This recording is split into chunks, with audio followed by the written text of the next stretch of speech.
সুপ্রিয় দর্শক, স্বাগত জানাচ্ছি আজকের সম্পাদকীয়তে। আমাদের আজকের বিষয়ের শিরোনাম কেমন হলো নির্বাচন কমিশন। আর এ নিয়ে আলোচনার জন্য আমাদের স্টুডিওতে আমন্ত্রণ জানিয়েছি। আমার ডান দিক থেকে পরিচয় করে দিচ্ছি, রয়েছেন সাবেক নির্বাচন কমিশনার ব্রিগেডিয়ার জেনারেল অবসরপ্রাপ্ত এম সাখাওয়াত হোসেন, রয়েছেন দৈনিক সংবাদের ভারপ্রাপ্ত সম্পাদক জনাব খন্দকার মনিরুজ্জামান, এবং রয়েছেন সাবেক সচিব জনাব আবু আলম মোহাম্মদ শহীদ খান। আপনাদের তিনজনকে স্বাগত জানাচ্ছি আজকে আমাদের আলোচনা অনুষ্ঠানে। দর্শক, জানিয়ে রাখি আমাদের আলোচনায় আপনি অংশ নিতে পারবেন, এর জন্য আপনাকে ফোন করতে হবে। আপনারা যে নম্বরগুলো পর্দায় দেখতে পাবেন সেই নম্বরে, এছাড়া ফেসবুক অথবা SMS এর মাধ্যমে আপনাদের মন্তব্য সরাসরি অনুষ্ঠানে পাঠাতে পারবেন। আলোচনা শুরু করার আগে এখন পর্যন্ত যে শিরোনামগুলো আছে সেগুলো একটু দেখে নিন।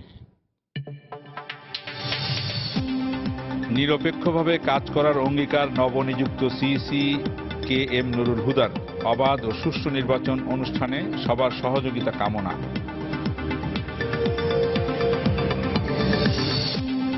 নতুন নির্বাচন কমিশনকে এখনই গ্রহণযোগ্য বলতে নারাজ বিএনপি।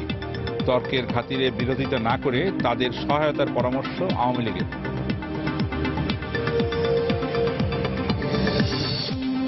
মঙ্গলবার শেষ হচ্ছে বর্তমান নির্বাচন কমিশনের মেয়াদ। 5 বছরে নানা ইস্যুতে আলোচিত ছিল ইসি। কয়েকটি নির্বাচন ছাড়া অন্য ক্ষেত্রে অনিয়মের অভিযোগে কার্যক্রম প্রশ্নবিদ্ধ। গাইবান্ধায় সাঁওতালদের বাড়িঘরে আগুন দেওয়ার সময় দায়িত্বরত সব পুলিশ সদস্যকে প্রত্যাহারের নির্দেশ হাইকোর্টের। জড়িতদের চিহ্নিত না করায় আদালতের ক্ষোভ। এবং রাজধানীর টিকাটুলিতে বাস চাপায় বাংলাদেশ ব্যাংক কর্মকর্তা নিহত। ল্যাম্পপোস্টে বাড়ি খেয়ে বনানীতে বাসযাত্রী SSC পরীক্ষার্থীর মৃত্যু।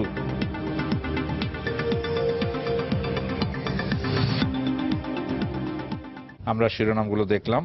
আমরা যেটা আজকের আলোচনা শিরোনাম, কেমন হলো নির্বাচন কমিশন। ব্রিগেডিয়ার সাখাওয়াত, আপনাকে দিয়ে শুরু করতে চাই। আপনারা আলোচনায় ছিলেন, সার্চ কমিটি যেটা হয়েছিল, সার্চ কমিটির সাথে আপনারা আলোচনা কথা বলেছেন। আমরা পত্রপত্রিকায় আপনাদের কিছু কিছু কথা পেয়েছি, আজকে আপনাকে পেলাম। আপনারা কি ধরনের কথাবার্তা হয়েছে, কি চেয়েছিলেন, আর এখন হলো কিরকম হলো মানে নির্বাচন কমিশন? ধরুন 12 জন ছিলেন, 12 জন ডিফারেন্ট ডিসিপ্লিনের, কাজে সবাই সব তার নিজস্ব অভিজ্ঞতা থেকে কথা বলছেন। বেশিরভাগই একটা পলিটিক্যাল আঙ্গিকে কথা বলছিলেন। তো আমরা 3 জন ছিলাম, মানে আমাদের এক্স পুরো কমিশনে ছিল। So we were more focus, মানে যে আমরা জানতাম যে তারা কি কেন বসেছে, কি করছে, কারণ what is their limitation beyond political rhetoric. তো তাদের বিষয় ছিল না, তাদের বিষয় ছিল। তো সেখানে আমি একটা লিখিত বক্তব্য দিয়েছি ওনাদেরকে, এবং বক্তব্যটা মোস্টলি আমার রিসার্চ অ্যান্ড পার্সোনাল অভিজ্ঞতা থেকে। তো সেখানে প্রথমে তো ইনস্টিটিউশনের উপরে কথা একটু বলা হলো, যে ইনস্টিটিউশনটা কি ধরনের ইনস্টিটিউশন এটা। যারাই যাবেন তাদেরকে প্রথমেই বুঝতে হবে যে what type of institution it is. Second জিনিস ছিল যে বাংলাদেশ ইলেকশন কমিশনটা ওভার দি পিরিয়ড লাস্ট 45 ইয়ার্সের চরিত্র অনেক বদলে গেছে। এখন আপনি বাংলাদেশ ইলেকশন কমিশনকে যদি ইন্ডিয়ান ইলেকশন কমিশনের সাথে কম্পেয়ার করেন, তাহলে আপনি দেখবেন যে বাংলাদেশ ইলেকশন কমিশনের ব্যাপ্তি অনেক বড় ইন্ডিয়ান ইলেকশন কমিশনের থেকেও। তার কারণ হচ্ছে যে এখানে একটা সেক্রেটারিয়েট আছে, which is permanent secretariat two election commission, এবং ইলেকশন কমিশন প্রায় 4,500 লোক নিয়োগ আছে। অন্তত এই রিজনে কোনো ইলেকশন কমিশনের এত বড় লোক বড় নেই। পার্মানেন্ট আমি পার্মানেন্ট কথা বলছি। দেন আপনি ইলেকশন কমিশনের এখতিয়ারের মধ্যে হচ্ছে NID, হিউজ অ্যাফেয়ার। 10 কোটি লোককে আপনি NIDতে এখন নিয়ে আসতেছেন, আর কিছুদিন পরে আপনাকে 16 কোটি লোককে আনতে হবে। কাজে এখানে বিশাল বড় আছে। কাজে এখানে উইদিন দি ইলেকট্রাল সিস্টেমের মধ্যে একটা গভর্নেন্সের ব্যাপার আছে। So that's the institution. আমরা বাংলাদেশ ইনস্টিটিউশনের কথা বলছি। প্রায় 500 এখন নিজস্ব অফিস হয়েছে, যেটা আগে কখনো ছিল না। ওনারা অনেক হেল্প করেছেন। মানে আপনাদের জায়গায় তো আমরা নিলাম, এবং আমরা 3 জনে বোধহয় all over Bangladesh we have covered, right from Monpura to onward. So সব জায়গায় অফিস আছে, রিজনাল অফিস আছে, ডিস্ট্রিক্ট অফিস আছে। সো এই পুরো নেটওয়ার্কটা যদি আপনি দেখেন, তাহলে ইটস এ হিউজ অ্যাফেয়ার। এখন ইটস নট অনলি নির্বাচনের বাহিরে ইলেকশন কমিশনকে এখন 12 মাস কাজ করতে হয়। তো কাজে ওই ইনস্টিটিউশনের চরিত্রটা প্রথমে বুঝতে হবে। দেন কোয়ালিফিকেশন কি? কোয়ালিফিকেশন একটাই, যে সামবডি তার একটা হয়তো একটা আইডিওলজি থাকতে পারে, পলিটিক্যাল আইডিওলজি চিন্তা ভাবনার মধ্যে থাকতে পারে, কিন্তু উনি যেই জায়গাটা বসবেন দ্যাটস এ নিউট্রাল চেয়ার, এবং সেই নিউট্রাল চেয়ারে ওনাকে নিউট্রাল কাজটা করতে হবে। সেই জন্য যে কোয়ালিফিকেশনগুলো দরকার সেই কোয়ালিফিকেশনের কথা বলা হয়েছে। It's a human approach. আপনার কাছে, আমার কাছে, আমি রাত 6টা 7টা পর্যন্ত বসে থাকতাম, ইলেকশন হয়েছে, কোথার মেম্বার আসছে দেখা করবে, তার একটা কেম উইথ গ্রিফ, হয়তো আমি তাকে কোনো হেল্পই করতে পারলাম না, but I use to see him যে কি ভাই স্যার আমাকে তো এরকম এরকম হারাই দিছে, আরও শুনলাম ঠিক আছে, এই হলো তোমার remedy, this is what I can do, this is what you have to do. এই যে আপনার একটা একটা পার্সোনাল টাচ, একটা হিউম্যান অ্যাপ্রোচ, এগুলো সব কিছু কিন্তু আমাদের এখানে বিশেষ করে বাংলাদেশে এটা চলে আসছে। এটা যদি আপনি অন্য কম্পেয়ার করেন, যদি বলেন যে ইন্ডিয়ান ইলেকশন কমিশন এগুলো করে কিনা, they not, because they so big যে তারা এটা করে না, তারা করে যতটুকু তারা করে, যতটুকু করার কথা। তা আমাদের ইনস্টিটিউশনটাকে, এই ইনস্টিটিউশনটাকে এরকম হয়ে গেছে এখন, এই পর্যায়ে আসছে, সেটা যে বোঝার ব্যাপার। তো আমরা এইগুলিই বলেছি, আমরা তো কোনো নাম দেইনি। এরপরে যখন যেটা হলো যে আমরা যেটা আজকের আলোচনা, কেমন হলো নির্বাচন কমিশন বা কেমন করতে পারে, আমরা দেখি যে নতুন সিইসির দায়িত্বপ্রাপ্ত যিনি হয়েছেন তিনি বলেছেন যে ওনার সামনে সবচেয়ে প্রধান টার্গেট হচ্ছে নিরপেক্ষ নির্বাচন অনুষ্ঠিত করা। এই টার্গেট পূরণ করতে ওনারা কি কি চ্যালেঞ্জের সম্মুখীন হবে বলে আপনি মনে করেন? দেখুন, ইলেকশন কমিশন যত এফেক্টিভ হোক, জি, মোস্ট ইলেকশন কমিশন ততক্ষণ পর্যন্ত একটা সুষ্ঠু নির্বাচনে গ্যারান্টি দিতে পারবে না যতক্ষণ পর্যন্ত sitting government or government of that time আপনাকে সম্পূর্ণভাবে এটা অ্যাচিভ করার জন্য সহযোগিতা না করছে। আপনার পলিটিক্যাল পার্টিগুলো যারা পার্টিসিপেট করবে, তারা যদি রোগ টাইপের ক্যান্ডিডেট নিয়ে আসে, এই রোগ টাইপের ক্যান্ডিডেট দিয়ে আপনি কখনো একটা ফ্রি ফেয়ার ইলেকশন আশা করতে পারেন না। সো হোয়াট ইজ মানে বিহেভিয়ার অফ পলিটিক্যাল পার্টি। তাহলে আপনার এই কথা নিয়ে আমি আরেকটা শেষ করি, সেটার সাথে আপনি যখন স্টেক হোল্ডারের কথা বলি, তখন civil society is a big part, যারা ইলেকশন কমিশনকে হেল্প করবে একটা ফ্রি ফেয়ার ইলেকশন করার জন্য। Media is a big part. Media একটা এখন ইলেকশন কমিশনের অবিচ্ছেদ্য অঙ্গ, এটা যদি বুঝতে হবে। মিডিয়াকে আপনি যদি বৈরী ভাবেন, অ্যাবসলিউটলি মিডিয়া হচ্ছে আপনার সবচেয়ে ইলেকশন কমিশনের সবচেয়ে বড় অঙ্গ, সহায়ক প্রতিষ্ঠান। বিকজ ইউ আর সিইং, এখন তো ইউ আর সিইং যে ভাই ও ব্যালট বাক্স নিয়ে দৌড় দিচ্ছে, লাইভ টেলিকাস্ট হচ্ছে, ব্যালট বাক্স নিয়ে দৌড় দিচ্ছে, মিডিয়া থেকেই কমিশন জানবে। তো মিডিয়া কমিশনের তো এতগুলো চোখ হাত নেই। So all this stakeholders, নিজেদের staff is a big stakeholder. আপনি যদি আপনার স্টাফকে লুক আফটার করতে না পারেন, তাহলে আপনি তো তার কাছ থেকে বেস্ট আদায় করতে পারবেন না। এই যে এত বড় 6 লক্ষ 7 লক্ষ লোক সরকারি নিয়ে আসবেন, দে আর ইউর স্টেক হোল্ডার। কাজে আপনি সব স্টেক হোল্ডারকে একত্র করে আপনাকে। আমি মনির ভাইয়ের কাছে আসি, একই প্রশ্ন হয়তো আমি আলম ভাইকেও জিজ্ঞেস করব যে এই যে আমরা বরাবরই আরো অনেক টকশোতে এটাই বলা হয় যে হ্যাঁ, নির্বাচনকালীন সরকার যারা থাকবে, নির্বাচনকালীন সরকারের সদিচ্ছার উপরেই নির্বাচন কমিশন কিন্তু মানে অ্যাক্টিভ বা চ্যালেঞ্জ মোকাবেলা করা কতটুকু পারবে সেটা নির্ভর করে। কিন্তু আমাদের এখানে নির্বাচন কমিশন, তাহলে নির্বাচন কমিশনের বিষয়টাই কিন্তু মুখ্য হয়ে উঠছে বারবার। না, বিষয়টা হচ্ছে কি যে এখানে অনেকগুলো জিনিস একসঙ্গে ঘটতে হবে আর কি। প্রথমত হচ্ছে যে নির্বাচন কমিশনের, যেটা ব্রিগেডিয়ার শাখাত সাহেব বলছেন, আমি মনে করি ভেরি ইম্পর্টেন্ট। তাহলে নির্বাচন কমিশনটাকে বুঝতে হবে, তার কাজটা। নির্বাচন কমিশনের একটা ফিলোসফি আছে। আমি গেলাম মেশিনের মধ্যে ইলেকশন করে দিলাম, এটা কিন্তু তার ফিলোসফি না। তার ফিলোসফিটা হচ্ছে আমি গেলাম, ইলেকশনটা গ্রহণযোগ্য, মানুষের আকাঙ্ক্ষা মতো একটা নিরপেক্ষ নির্বাচন করলাম, যে নির্বাচনটা পরবর্তীকালে যে গণতান্ত্রিক প্রক্রিয়া তার পার্ট হবে। এই জিনিসটা হলো ফার্স্ট বোঝার বিষয়। সেকেন্ড যেটা আমি মনে করি যে সরকারের সহযোগিতা অবশ্যই লাগবে, কারণ নির্বাচন কমিশনের জনবল কত, 4,500 না, ধরেন 4,500, ধরেন 5,000। বাকি তো আপনি নির্বাচনকালীন সময়ে সরকারের অ্যাপারেটাস ব্যবহার করতেছেন, তাই তো? 6.5 লক্ষ বা 6 লক্ষ, হোয়াট এভার ইট ইজ, এরা তো আবার সরকারের কাছে ফিরে যাবে। ওই যে 1 মাস বা 15 দিন বা 3 সপ্তাহ বা 2 মাস যে পিরিয়ডটা নির্বাচন কমিশনের আন্ডারে তারা থাকবে, তখন নির্বাচন কমিশনের এমন কাজ যদি তারা করে, নির্দেশ পালন করে, যে নির্দেশে ইনকামবেন্ট গভর্নমেন্টের স্বার্থের পরিপন্থী বা তার ক্যান্ডিডেটের পরিপন্থী, ওরা জানে যে এটা যদি যখন তারা ফিরে যাবে, they may have to pay for it, ওর জন্য তাদের অনেক কিছু মূল্য দিতে হইতে পারে। তো এগুলো তারা সরকারের মুখের দিকে তাকায় থাকে। সেই জন্য সরকারের শুধু এই কারণে না, সাংগঠনিক ক্ষেত্রেও, কাঠামোগত ক্ষেত্রেও সরকারের সহযোগিতা ছাড়া এটা সম্ভব না। সেকেন্ড হচ্ছে যে পার্টিসিপেটিং পলিটিক্যাল পার্টিস, তাদের সহযোগিতা লাগবে। আর পলিটিক্যাল পার্টিগুলি যদি, যেটা কিছুটা উনি বলেছেন যে রোগ ক্যান্ডিডেট দিলে আপনি কিভাবে ভালো ইলেকশন করবেন, শুধু তাই না, পলিটিক্যাল ক্যান্ডিডেট যদি ঠিক করে যে I will not cooperate with this election commission, তাহলে কিন্তু আপনার ইলেকশন ভালো করা খুব কঠিন। অ্যান্ড লাস্ট অ্যান্ড ফরমোস্ট আমি যেটা মনে করি যে নির্বাচন কমিশনকে তার কাজ দিয়ে জনগণের আস্থাটা অর্জন করতে হবে, সেটা কিন্তু আরেকটা শক্তির দিক।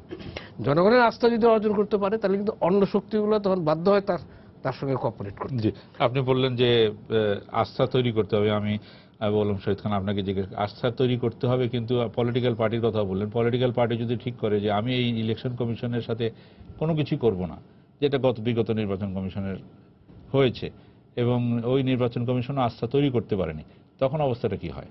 না, প্রথমত আমাদেরকে বুঝতে হবে যে নির্বাচন কমিশন একটা সাংবিধানিক প্রতিষ্ঠান এবং এটা খুবই গুরুত্বপূর্ণ সাংবিধানিক প্রতিষ্ঠান। এখানে যারা কাজ করবেন, যারা নির্বাচন কমিশনে থাকবেন, সিইসি এবং অন্যান্য কমিশনার এবং নির্বাচনী যে ৪,৫০০ কর্মচারী কর্মকর্তা আছে ওনাদের, প্লাস যারা যোগ দেন নির্বাচনে, প্রথমত এটা একটা পবিত্র দায়িত্ব এবং এই দায়িত্ব পালন করার সাহস, দক্ষতা, মেধা, যোগ্যতা, নিরপেক্ষতা থাকতে হবে। এটা ট্রু, মানে আমি ওই দুজনের সাথে একমত যে সরকার যদি ঠিকমতো সাহায্য না করে তাহলে একটা ভালো নির্বাচন করা যায় না। সরকার কোন সরকার? যে সরকার গভর্নমেন্ট অফ দি ডে, ইলেকশনের দিনে যে সরকার আছে, সেই সরকারের একটা বিশাল দায়িত্ব আছে এবং সহযোগিতা করা তার দায়িত্ব, এবং সেইটা দায়িত্ব থেকে উনি যদি বিরত থাকে, ওই সরকার যদি বিরত থাকে এবং সমস্ত পলিটিক্যাল পার্টিও যদি বিরত থাকে বা না করে, তাহলে নির্বাচন কমিশনের পক্ষে সুষ্ঠু নির্বাচন উপহার দেওয়া খুবই কঠিন কাজ। বাট তার মানে কি নির্বাচন কমিশন ঠুটো জগন্নাথ? নির্বাচন কমিশন ঠুটো জগন্নাথ না, তারা অন্য কিছু করতে পারেন, কিন্তু আমরা অতীতে নির্বাচন কমিশনকে সেই ভূমিকা পালন করতে দেখি নাই। আমরা যদি একটা ছোট উদাহরণ নিয়ে চিন্তা করি, আমরা কোনো জায়গার নাম বললাম না, ধরেন জেলায় একটি নির্বাচন হচ্ছে এবং এই নির্বাচনে দেখা গেল যে ইউনিয়ন পরিষদ নির্বাচন, এবং সেই নির্বাচনে দেখা গেল যে ইউনিয়ন পরিষদ 50টা ইউনিয়ন পরিষদের মধ্যে 40টা ইউনিয়ন পরিষদের চেয়ারম্যান বিনা প্রতিদ্বন্দ্বী নির্বাচন হয়ে গেলেন।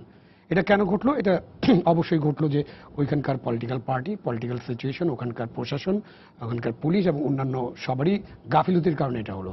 তো তাহলে কি নির্বাচন কমিশন ভাববে যে আচ্ছা ঠিক আছে, যা হওয়ার হয়েছে, আইন তো এরকমই আছে, কেউ যদি প্রতিদ্বন্দ্বিতা করতে না আসে তাহলে আমরা যে থাকবে, একজন থাকবে, তাকেই নির্বাচিত ঘোষণা করব, এটাকে আইন।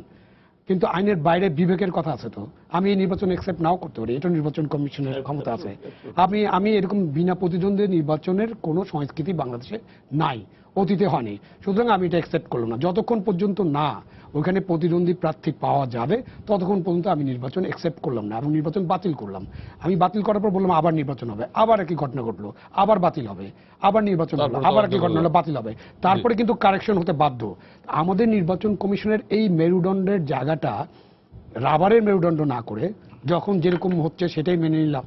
সেই জন্যই এখন কিছু কিছু রাজনৈতিক দল রকিব মার্কা ইলেকশন বলে, আগে আমরা অন্য মার্কা ইলেকশন জানতাম, তো এখন কয়েকদিন ধরে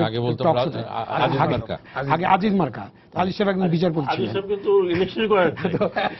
এখন রকিব মার্কা ইলেকশন বলে। তো এইটাতে আমার খুব কষ্ট লাগে এই জন্য যে রকিব সাহেব একজন ভদ্র মানুষ, সিভিল সার্ভিসে অনেক সুনামের সাথে উনি কাজ করেছেন, এবং ওনার সাথে যখন এরকম একটা বিশেষণ যোগ করে দেওয়া হয় এটা খুবই অসম্মানের বিষয়। কিন্তু নির্বাচন কমিশন, চিফ ইলেকশন কমিশনার হিসেবে উনি যদি আরেকটু সাহসিকতার সাথে কিছু কিছু কাজ করতেন তাহলে কিন্তু সরকারকেই সাহায্য করা হতো।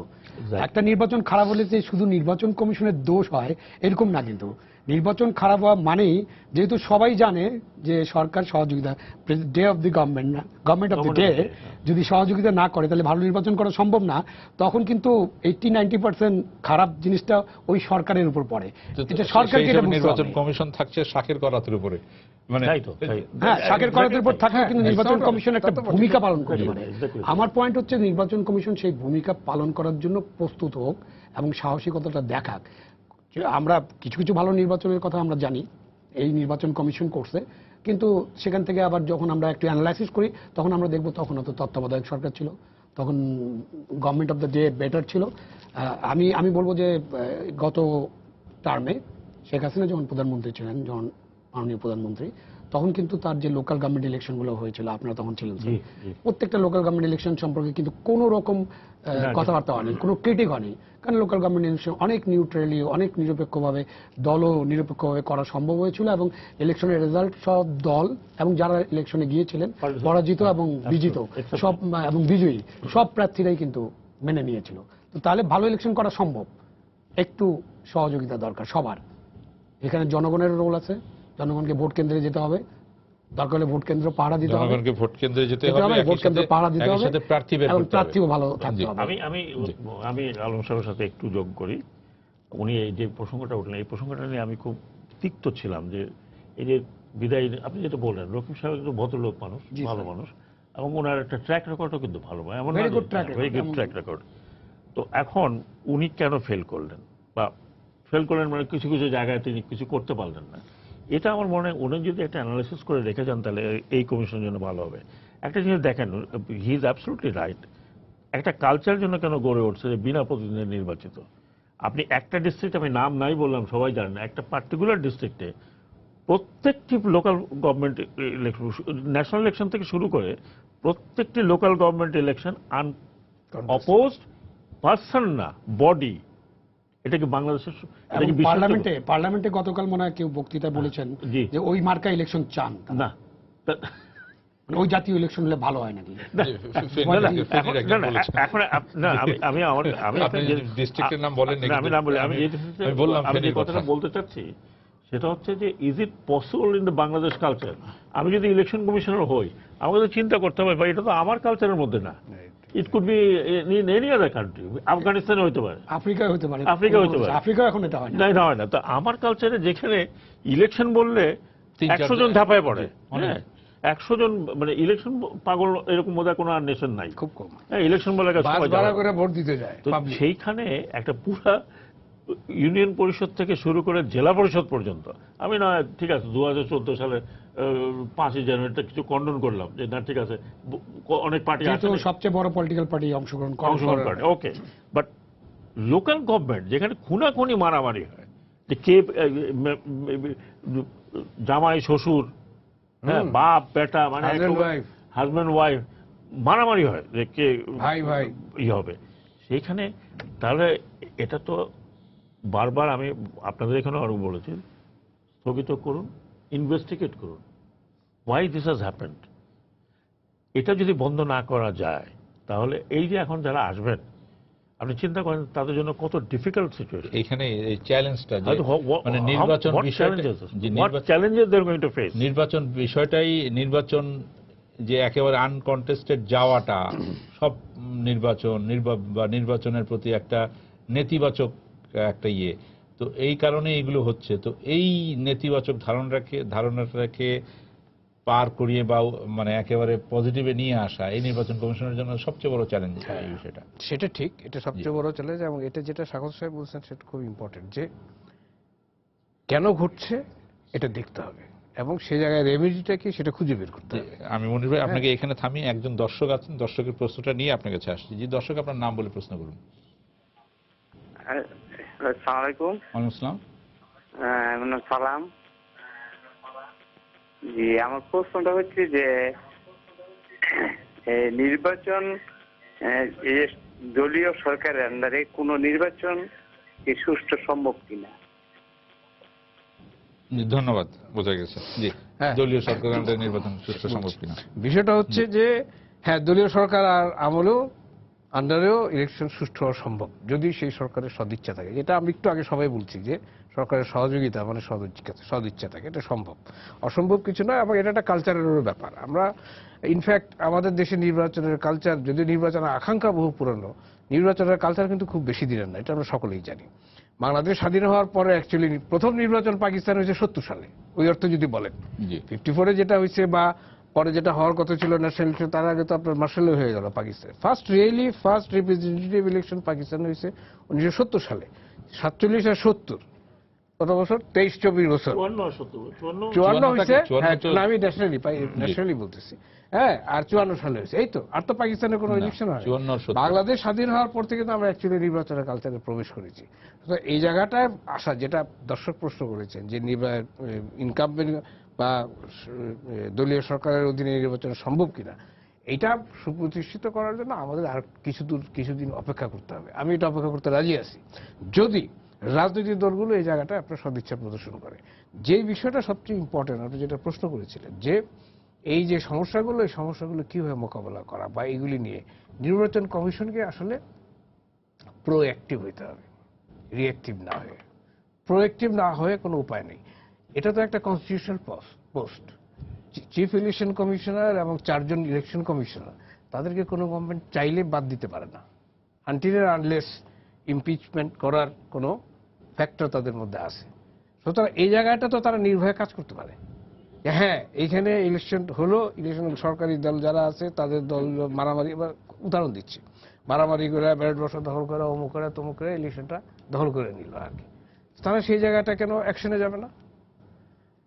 কেন ইলেকশনটা বাতিল করবে না? বেশি লাগে না তো, 2-3টা ইনসিডেন্ট যদি থাকে, হ্যাঁ আমার মনে হয় বা এরকম যদি দেখাইতে পারে ইলেকশন Message দেওয়া কমিশন হয়ে যাবে। যে দুইটা উদাহরণ বলে যাও। জি, message মেরুদণ্ডটা সোজা আছে, তাহলে কিন্তু they can give a good message. এই জায়গাটা হচ্ছে সবচেয়ে ইম্পর্টেন্ট। আমি মনে করি ইলেকশন কমিশন আগে নিজেদের ঠিক করুক কি করবে তারা, এবং প্রোঅ্যাক্টিভ হতে হবে। প্রত্যেকটা দুর্ঘটনার মিস হ্যাপেনিং এর তাৎক্ষণিক তদন্ত এবং তাৎক্ষণিক ব্যবস্থা গ্রহণ করতে হবে। মেবি কোনো কোনো জায়গায় পেইনফুল হবেই, অনেক জায়গায় পেইনফুল হবে, হোক, কিন্তু এইটাই কিন্তু মানুষকে সেই মেসেজটা দিবে এবং ক্যান্ডিডেটদের দলগুলিকে মেসেজটা দিবে যে you can't do whatever you like, তোমাকে ইলেকশনের রুলগুলি মেনে চলতে হবে। This is very important. জি, আলম ভাই, আপনার কাছে আসার আগে একজন দর্শক আছেন, প্রশ্নটা নিয়ে নিই। জি দর্শক, আপনার নাম বলে প্রশ্ন করুন। জি, আসসালামু আলাইকুম। ওয়ালাইকুম আসসালাম। আমার নাম হান্নান সরকার, আমি মিরপুর থেকে বলছি স্যার। জি বলুন। আমি শাকর স্যারের সাথে একটু কথা বলতে চাচ্ছিলাম আর কি। জি জি, বলুন বলুন। বলুন।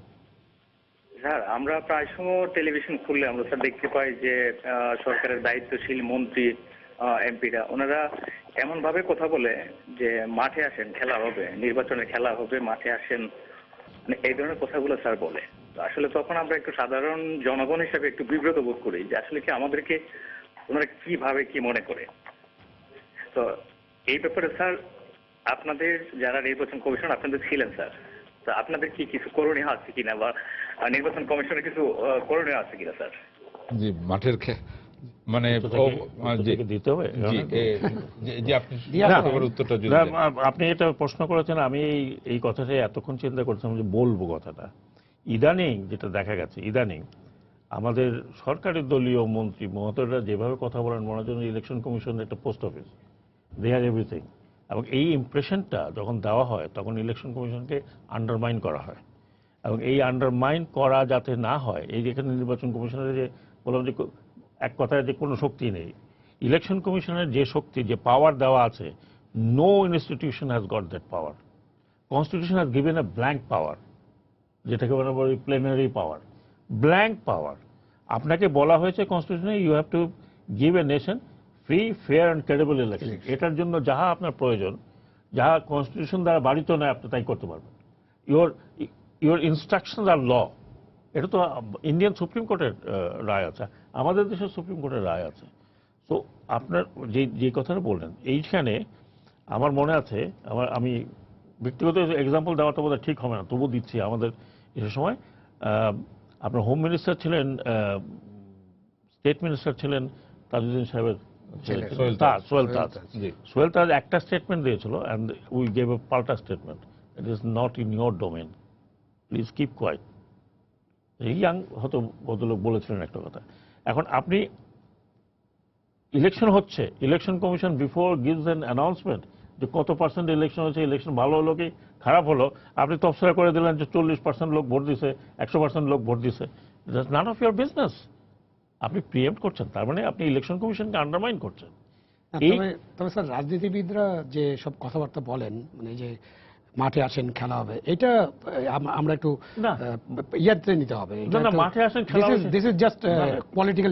মাঠে আসেন খেলা হবে সেটা মানে চলেন আমরা ইলেকশনটা করি। না, মাঠে আসেন খেলা হবে না, ওইটা কথা বলছেন। I am not talking that, other thing. I am talking about other thing, যেটা ইলেকশন কমিশনের ডোমেনের মধ্যে।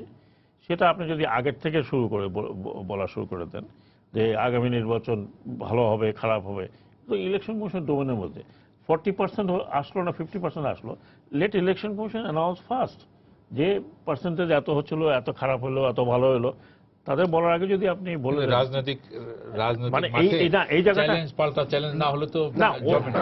দ্যাট চ্যালেঞ্জ ওটা তো অন্য বিষয়, ওটা political challenge। অন্য বিষয়, ওটা পলিটিক্যাল political না, বাট ইলেকশন কমিশনের ডোমেনের মধ্যে আপনি ইলেকশন কমিশনের যা যা দায়িত্ব আছে, ইলেকশন কমিশন যেটা যেটা স্টেটমেন্ট করার কথা, ইলেকশন কমিশন যা যা ফলাফল ঘোষণা জি, করার জি, কথা, হ্যাঁ। সেখানে সরকার বা অন্য কোনো দল বা যে কোনো রাজনৈতিক দল ওই ডোমেনের মধ্যে প্রবেশ করাটা এটা অনধিকার প্রবেশ।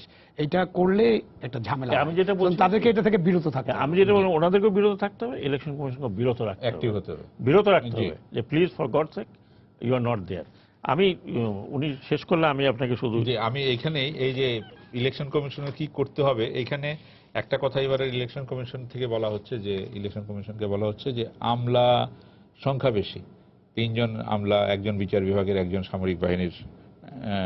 তো এই যে চ্যালেঞ্জগুলো সামনে আছে, যেগুলো আমরা বলছি, আলোচনা করছি, এই চ্যালেঞ্জগুলো কতটুকু মোকাবেলা করতে পারবে বলে মনে হয়?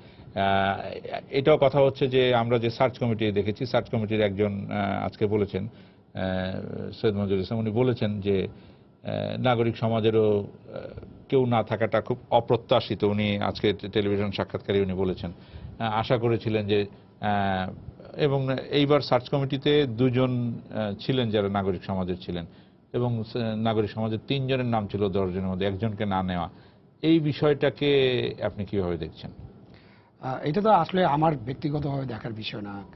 আমাদের যে সংবিধান আছে, সংবিধান অনুযায়ী রাষ্ট্রপতি, মহামান্য রাষ্ট্রপতি ইলেকশন কমিশন এবং কমিশনারদের, চিফ ইলেকশন কমিশনার এবং অন্যান্য কমিশনারদেরকে ঠিক সংবিধানে করবেন। তো সার্চ কমিটি আর নেই, সংবিধানে সার্চ সার্চ কমিটি কমিটি হয়েছে ছিল, বলে সার্চ কমিটি কথাগুলো ইজ এ আসছে। নিউ জি থিং, এবং জি। এটার জন্য একটা ধন্যবাদ তো তারা প্রাপ্যই, জি। একটা সার্চ কমিটি করেছিল, এবং সার্চ কমিটির মাধ্যমে যে নামগুলো গিয়েছিল সেই নাম থেকে তিনি 10 জন থেকে 5 জন, 20 জন দিলেও তাকে 5 জন চুজ করতে হলো, 5 জন চুজ করেছেন, এবং এটা নিয়ে বিতর্কের কিছু নেই। এখন সৈয়দ মঞ্জুরুল ইসলাম যেটা বলেছেন যে একজন নাগরিক সমাজের প্রতিনিধি থাকলে মন্দ হতো না, ভালো হতো, কি হতো না হতো এটা নিয়ে আলোচনা করার আগে আমি একটা বিষয়ে মনোযোগ আকর্ষণ করতে চাই সবারই, যে বৃক্ষ তোমার নাম কি, ফলে পরিচয় হবে। এখন যারাই গিয়েছেন বা আগে যারা ছিলেন, তারা যে পেশার লোক হন, শিক্ষক হতে পারেন, বিচারপতি হতে পারেন, আমলা হতে পারেন, সাধারণ লোক হতে সাধারণ মানুষ হতে পারেন, তারা কি ধরনের কাজ করবেন সেটা কিন্তু ইম্পর্টেন্ট সবচেয়ে। কে গেলেন, কি নাম, ইনি অতীতে কি করেছিলেন, তিনি আমলা ছিলেন কিনা, তিনি কোনো মঞ্চে গিয়েছিলেন কিনা, বা তিনি কোনো দলের সাথে তার আনুগত্য ছিল কিনা, বা দলের সাথে কোনো কানেকশন আছে কিনা, এগুলো নিয়ে বিতর্ক না করে তাদের কার্যক্রম পর্যবেক্ষণ করা উচিত এবং তাদেরকে সহযোগিতা করা উচিত। যেটা আমরা এখন বলার চেষ্টা করছি, যে আমরা একটা শক্তিশালী মেরুদণ্ডের নিরপেক্ষ, মেধাবী, ইফেক্টিভ একটা নির্বাচন কমিশন দেখতে চাই, যে নির্বাচন কমিশন জাতিকে একটি নিরপেক্ষ, উৎসবমুখর, ভালো নির্বাচন উপহার দেবে। সেখানে এ আছে না, বি আছে না, সি আছে, এটা আমাদের কিন্তু বিতর্কের বিষয় আপাতত না হতে পারে, কারণ এই বিতর্ক করে আমরা কোথাও পৌঁছতে পারবো না। ইলেকশন কমিশন যখন একবার হয়েছে, যেটা আমরা একটু আগে আলোচনা করলাম, যে এখান থেকে তাদেরকে বিতাড়িত করার কোনো সুযোগ নাই। মানে জনগণ বা অন্য কেউ তো পারবেই না, ইভেন সরকারও ইচ্ছা করলে পারবে না, চায়ের দাওয়াত দিয়েও বিদায় করা খুব মুশকিল হবে, কারণ এটা একটা ইমপিচমেন্ট প্রসিডিউর আছে, ওই প্রসিডিউরে যেতে হবে। সুতরাং যারা আছেন তাদের কাছে প্রত্যাশাটা হবে যে আমরা আপনাদের কাছে একটা ভালো নির্বাচন আশা করি। ভালো নির্বাচন না হলে বাংলাদেশের জন্য সংকট, বাংলাদেশের অর্থনীতির জন্য সংকট, বাংলাদেশের রাজনীতির জন্য সংকট, ইভেন কি যারা সরকারে আছেন তাদের জন্য সংকট। কারণ একটা নির্বাচন যদি ভালো না হয়, তারপরের নির্বাচন যদি ভালো না হয়, তাহলে কিন্তু দোষটা, ওই যে আমি একটু আগে বলছিলাম, দোষটা কিন্তু সরকারের উপর যায়, দোষটা পলিটিক্যাল পার্টির উপর যায়। তারপরে টোটাল জনগণের যদি পলিটিক্যাল সিস্টেমের উপর একটা অনাস্থা চলে আসে, তাহলে সেখানে তো আর গণতন্ত্র থাকবে না। তো গণতন্ত্রের জন্য, গণতন্ত্রের সফলতার জন্য, বাংলাদেশের জন্য, আমাদের মুক্তিযুদ্ধের জন্য একটা ভালো নির্বাচন দরকার, এবং নির্বাচন কমিশনকে সেটাই উপহার দিতে হবে জনগণকে, জি। এবং সেই লক্ষ্যে তারা কাজ করবে। জি, আমরা শেষ প্রশ্নটা নিয়ে আজকের। জি দর্শক, আপনার নাম বলে প্রশ্ন করুন। জি, আসসালামু আলাইকুম। ওয়ালাইকুম আমার আসসালাম। নাম শফিকুল ইসলাম, আমি বিবারিয়া থেকে বলছি। জি বলেন। আমি তো এখানে শাহাদ স্যারকে চিনি, আর বাকিদের নাম বলতে পারছি না। ওনাদের সম্মান দিয়ে ইয়েদের অতিথিদের আমি একটা প্রশ্ন রাখতে চাই। জি হ্যালো, বলেন বলেন, প্রশ্নটা বলেন। জি, আমার প্রশ্নটা হলো, নুরুল হুদা সাহেবকে যে প্রধান সিএসি নিয়োগ দেওয়া হলো, উনি গত বিএনপির সময়ে ওনাকে ওএসডি করা হয়েছিল ওনার কোনো কর্মকাণ্ডের জন্য। তো এখন ওনাকে প্রধান নির্বাচন কমিশন করা হলো, তো এখানে বিএনপির তরফ থেকে তো একটা আপত্তি থাকবে যে আমরা যাকে ওএসডি করছি, এবং ওনারও তো বিএনপির উপর একটা মানসিক ক্ষোভ থাকতে পারে মানুষ হিসেবে। তো ওনাকে কেন দেওয়া হলো? এই প্রশ্নের উত্তর তো আমরা দিতে পারবো না। না, এই প্রশ্নের উত্তর আমি একটু দেওয়ার চেষ্টা করি, যেহেতু আমি সরকারে কাজ করেছি, শওকত সাহেবও করেছেন, কিন্তু মানে সরকারি কর্মকর্তা কর্মচারীদের ওএসডি হওয়া, ওএসডি একটা পোস্টিং, ওএসডি হওয়া কিংবা চাকরি চলে যাওয়া, যেটা 2001 সালের পরে ঘটেছে, সেটা একটা দুঃখজনক পর্ব আর কি। সেই পর্ব যদি আমরা আলোচনা না যাই, সরকারি কর্মকর্তা কর্মচারী বা বিচারপতি বা পুলিশ বা যে কোনো জায়গায় যারা কাজ করতেছেন, সরকারে যারা জনগণের সেবা করার দায়িত্বে নিয়োজিত আছেন, তাদের কিন্তু কাজকর্ম দিয়ে তাদের মূল্যায়ন করতে হবে।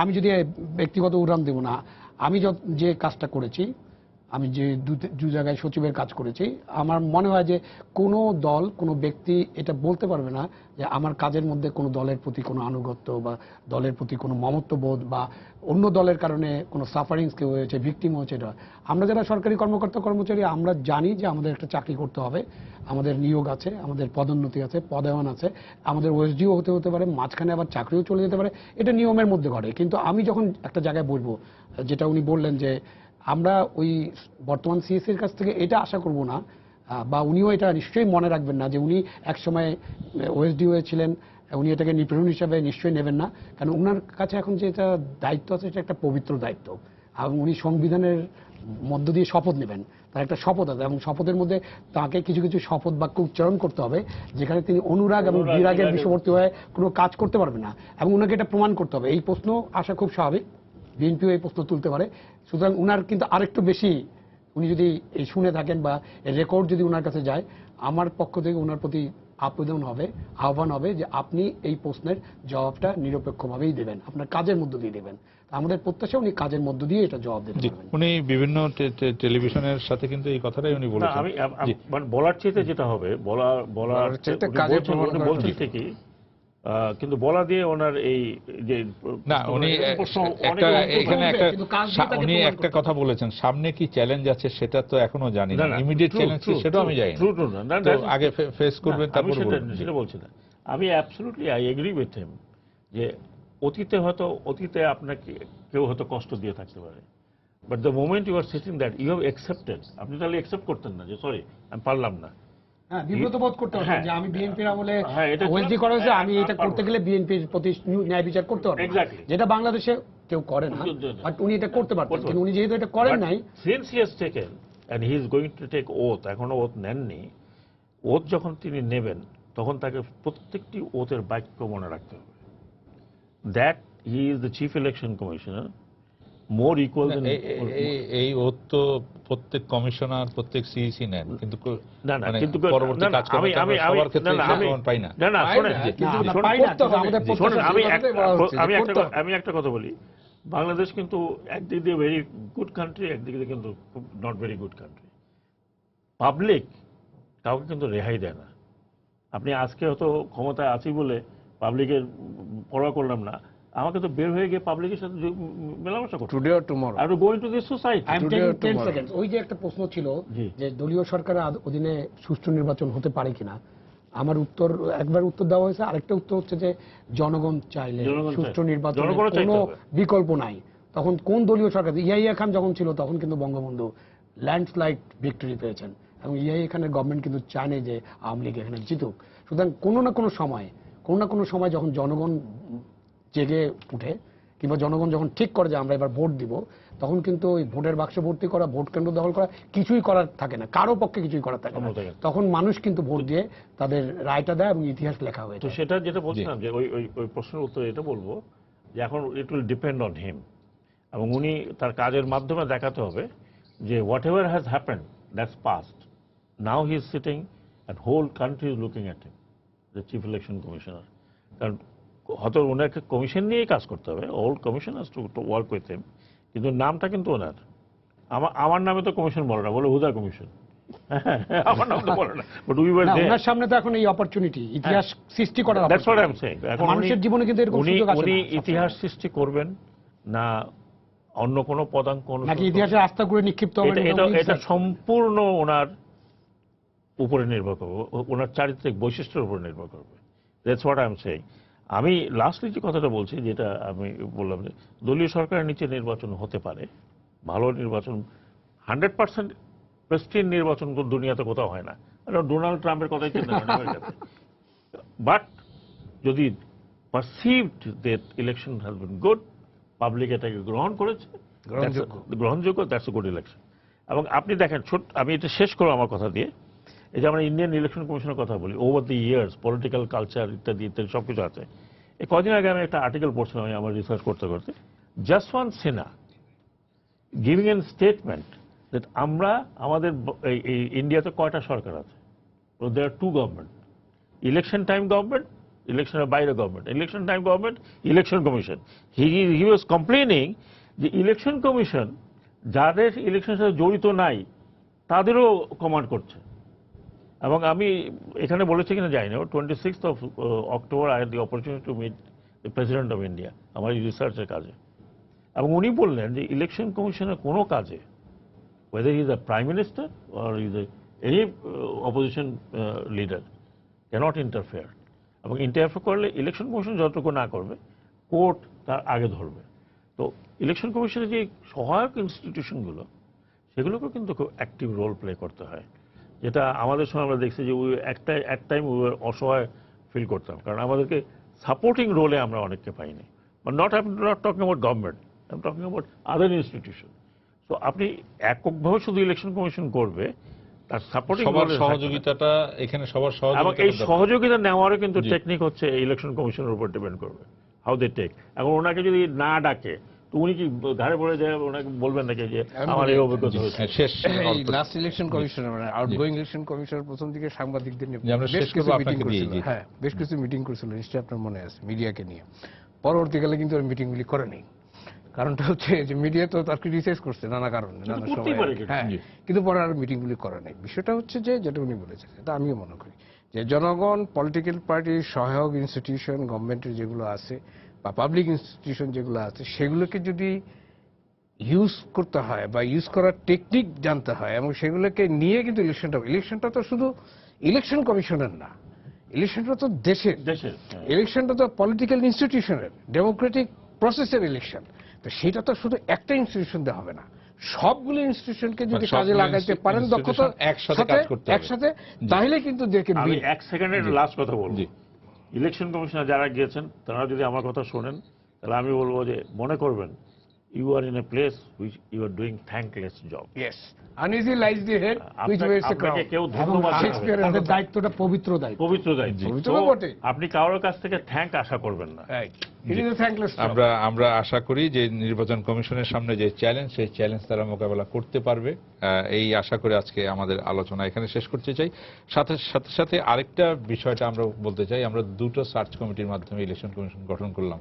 2022 সালে পরবর্তী সার্চ কমিটির পরবর্তীতে যেন সার্চ কমিটি না, আমাদের আইন হোক, সেই আশা করি আমাদের আইনের মাধ্যমে সেটা হোক, সেই আশা করে আজকের আলোচনা এখানে শেষ করছি। সুপ্রিয় দর্শক, আপনারা যারা এতক্ষণ আমাদের সঙ্গে ছিলেন, আপনাদেরকে ধন্যবাদ জানাচ্ছি, আপনাদেরকে ধন্যবাদ জানাচ্ছি। শুভরাত্রি।